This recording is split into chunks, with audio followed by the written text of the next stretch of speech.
మార్గదర్శిపై criminal proceedings కొనసాగించాల్సిందే అంటూ కౌంటర్లో తెలంగాణ హైకోర్టుకు ఆర్బీఐ నివేదించింది. కర్త రామోజీ మరణించినంత మాత్రాన బాధ్యతల నుంచి మార్గదర్శి తప్పించుకోజాలదని తెలిపింది.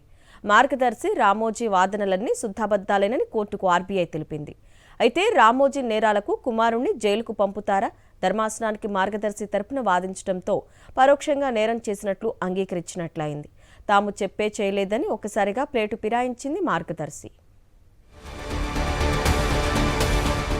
మార్గదర్శి ఫైనాన్షియర్స్ దాని కర్త రామోజీరావుల చట్ట ఉల్లంఘనకు సంబంధించి ఆర్బీఐ పలు కీలక విషయాలను తెలంగాణ హైకోర్టు ముందుంచింది.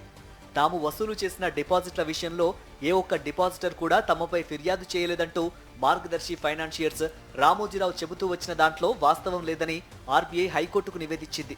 మార్గదర్శి ఫైనాన్షియర్స్ చట్టవిరుద్ధంగా వసూలు చేసిన డిపాజిట్లపై తమకు ప్రజల నుంచి, డిపాజిటర్ల నుంచి ఫిర్యాదులు అందాయని వెల్లడించింది.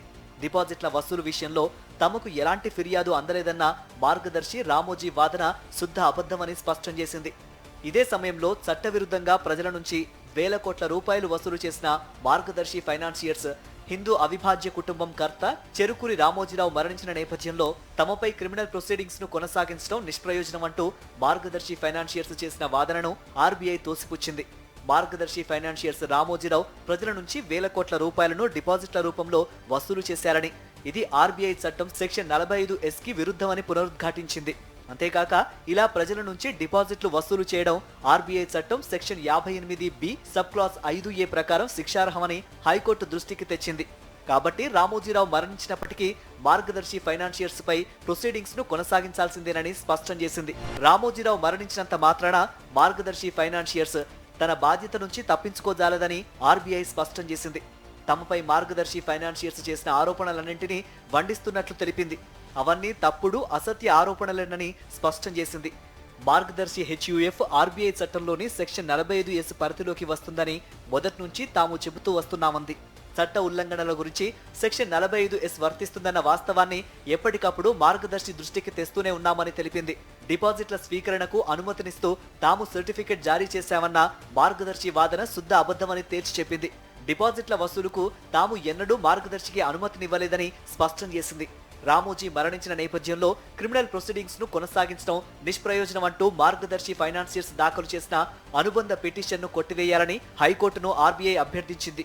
అంతేకాక నాంపల్లి కోర్టులో దాఖలైన ఫిర్యాదును కొట్టేయాలని కోరుతూ మార్గదర్శి ఫైనాన్షియర్స్ దాని కర్త దాఖలు చేసిన క్వాష్ పిటిషన్ ను సైతం కొట్టేయాలని హైకోర్టును కోరింది.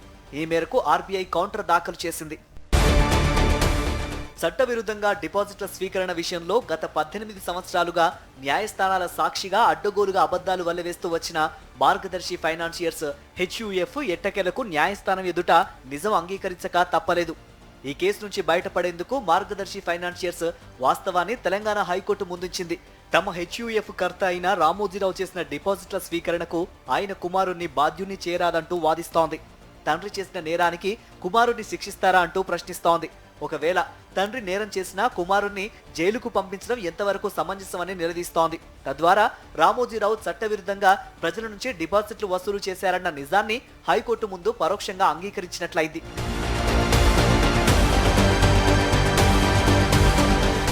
మార్గదర్శి ఫైనాన్షియర్స్ పాల్పడిన అక్రమాలు, అవకతవకలకు దాని కర్త అయిన రామోజీరావు మాత్రమే బాధ్యుడవుతారని చెప్పడం ద్వారా కేసు నుంచి తప్పించుకునే ప్రయత్నం చేస్తున్నారు.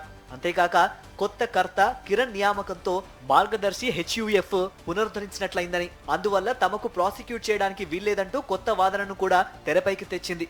అయితే హైకోర్టు మాత్రం మార్గదర్శి వాదనకు భిన్నంగా స్పందించింది. రామోజీ, మార్గదర్శి ఫైనాన్షియర్స్ ఇన్నేళ్లుగా కోర్టుల ముందు చెబుతూ వస్తున్నవన్నీ అసత్యాలు, అవాస్తవాలేనని కూడా హైకోర్టుకు వివరించింది. తదుపరి విచారణ ఈ నెల 28కి వాయిదా వేసింది.